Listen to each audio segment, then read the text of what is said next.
Now, before we get into today's video, I want you all to click the link below and join my email list right now. There's a whole lot of great content that I want to send to you, but YouTube doesn't let me show you. Must be systemic racism. They deleted a bunch of our videos, but that will not stop me from telling you the truth. So join my email list right now. The link is in the description. I got a question. Has Fox News soured on President Trump? A panel done by Brian Stelter of CNN suggested that they have.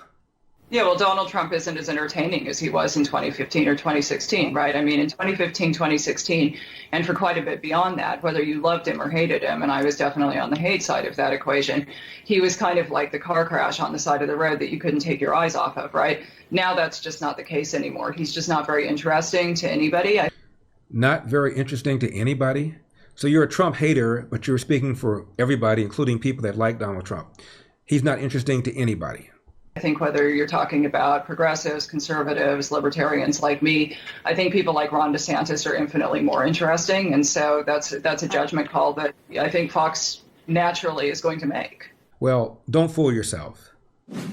In the event that Ron DeSantis becomes the 2024 nominee, the very same people who are calling Donald Trump a fascist and a hater will turn their vitriol to Ron DeSantis. Trust me, I've been around a long time. When Barry Goldwater was nominated back in 1964, after the convention, the governor of California, Jerry Brown, said, and I'm quoting him, "The stench of fascism is in the air."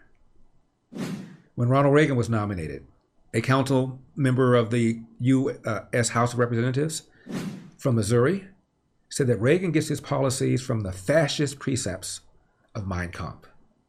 When the GOP took over the House in 1994, one Congressman Dingell from Michigan said the Duma and the Reichstag have taken over, referring to the parliament in Russia and, of course, the parliament in Nazi Germany. This is what they do. And George Soros, the aforementioned George Soros, compared George W. Bush to Joseph Goebbels, Adolf Hitler's minister of propaganda. Why? Because George W. Bush said after 9/11, either you're for us or against us.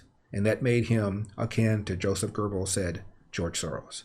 So it doesn't matter. They will still malign whoever the nominee is. Now, Howard Kurtz of Fox News denies that there's been some sort of edict against putting on Donald Trump on Fox News. But first this. A front-page New York Times story this weekend strongly suggests that Fox News hasn't interviewed Donald Trump for over 100 days because the Murdoch family, whose Wall Street Journal and New York Post have run highly critical editorials, is said to have soured on him. But I can report there is no edict whatsoever against having Trump on this network. I reached out myself with an invitation some weeks ago, and people close to the former president confirm he hasn't said yes to any Fox show or been turned down after asking to be on a Fox show, just for the record. Now, I've got a question, just for the record. I'm watching a panel on CNN, Jake Tapper, and he was talking about the, quote, election deniers, close quote, that Donald Trump has backed for the primary season, which is taking place around now. He referred to them as election deniers. Why is it that Democrat election deniers get a pass? Al Gore still believes that he was ripped off in 2000, that the Supreme Court put George W. Bush there. Why isn't Al Gore referred to as a election denier? As you well know, Hillary Clinton for 4 years referred to President Trump as illegitimate, and for 4 years called the 2016 election stolen. Why isn't she an election denier? Maxine Waters challenged the electors in Ohio after the 2004 election. Why isn't she an election denier? Benny Thompson challenged electors in Ohio in January of 2005 after George W. Bush got reelected, joined with 80 other Democrats to do so, claiming that, among other things, that the voting machine was manipulated, even though there was zero evidence that it was. Why isn't Benny Thompson the chair of the January 6th committee considered to be a election denier? And didn't President Joe Biden say that if the Republicans take over the House in 2022, he's not sure whether or not he would accept the results as legitimate? Doesn't that make him an election denier? And one more thing. Here's what Democrats are doing. These so-called election deniers, many Democrats believe that they're not very electable. So in some of the primary elections, Democrats have spent money trying to booster the candidacy of a so-called election denier because they feel that that election denier will be easier to beat in the general election. And some Democrats are calling out this hypocrisy. How can you say that people who are election deniers are undermining our republic, and you're spending money so that an election denier becomes the nominee? And God forbid such nominee should ultimately beat the Democrat. So here you are saying that election deniers are undermining our democracy while propping up the candidacy of election deniers. And one Democrat named Ritchie Torres in New York called them out for the hypocrisy. It's embarrassingly hypocritical.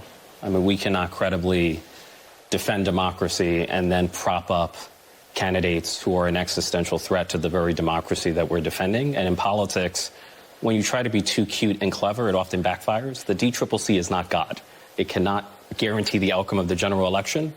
And when you prop up a conspiracy theorist in a Republican primary, you run the risk of sending an extremist to the United States Congress, and that's an egregious misuse of democratic resources. Here I am in the position of agreeing with the Democrat. Again, here's what the Democrats are doing.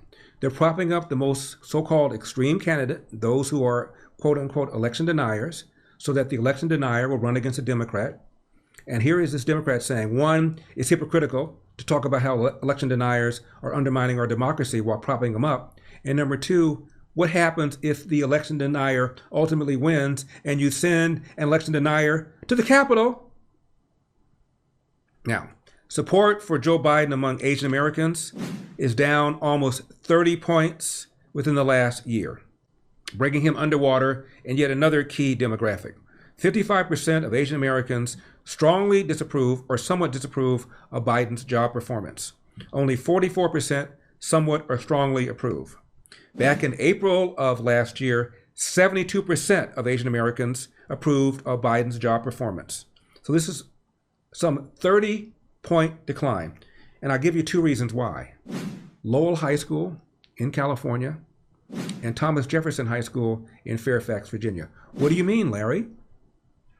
Well, two members of the San Francisco Board of Elections, school board, were recalled with over 70% of the vote. And one of the things they did was to force Lowell High School in that area, which is arguably the finest public high school in California, to go from an admissions-based standard to a lottery. Why? Well, because some 60 to 70% of the student body was Asian American and therefore insufficiently diverse. So they went to a lottery system for a couple of years. Asian American parents went to court, won a ruling that this was a violation of the 14th Amendment, and ultimately they went back to a admission-based standard. And by the way, before they went to the lottery, roughly only 7% of the students got D's or F's. After they went to the lottery, 24% of the students got D's or F's. In other words, a number of people who were unqualified got admitted through the lottery system. Meanwhile, across the country, another fine high school is called Thomas Jefferson High School. It's in Fairfax, Virginia. And they too had a student body, approximately 60% Asian Americans, because they had a admissions-based, and they now went to a base that would make it much more diverse. And also Asian American parents took that to court as well. So here you have the Democratic Party, the party that Asian Americans have pulled that lever for to the tune of over 70%, assaulting the ability of their children to get the best possible education. And on top of the inflation, on top of the gas prices, this direct assault on the merit of Asian American students has apparently cheesed off a lot of Asian Americans in this country.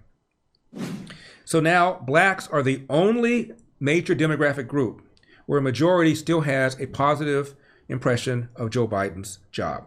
57% approve, 32% do not approve, although that number is pretty low for blacks. Among Hispanic adults, 46 approve. So also he's underwater among Hispanics, among whites, among Asian Americans. The only one he's above water on is blacks. Now, has there ever been a scandal more deserving of scrutiny and more widely ignored? Wisconsin Senator Ron Johnson. Well, first of all, how much more evidence do we need? The laptop is a treasure trove. The media is just, I call it modified limited hangout. They barely admit that some of these emails may be genuine. No, they're all genuine. They all show corruption and criminal activity. The only way this is going to break through, though, is that the mainstream media gets shamed into covering it. But again, they are complicit and they're corrupt themselves.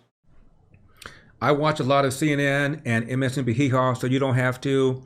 And you wouldn't even know that there is a laptop scandal. You know Hunter Biden's a crackhead.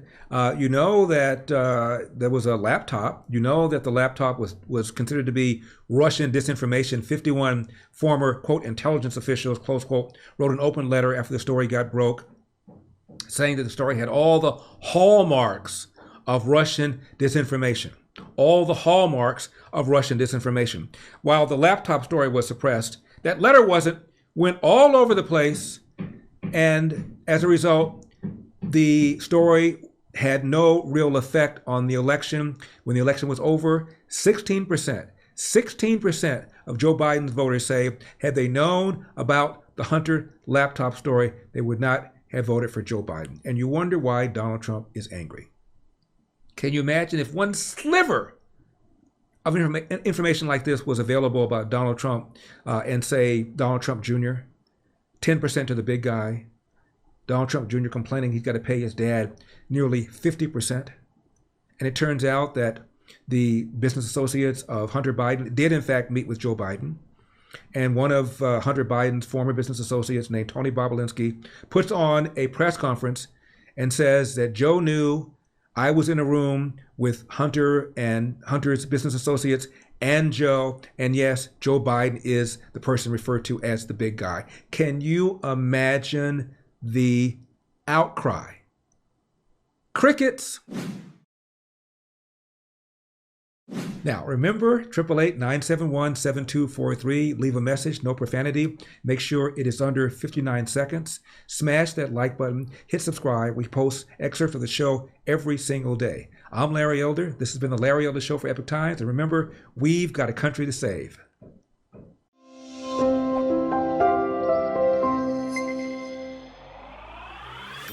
Hope you enjoyed that video.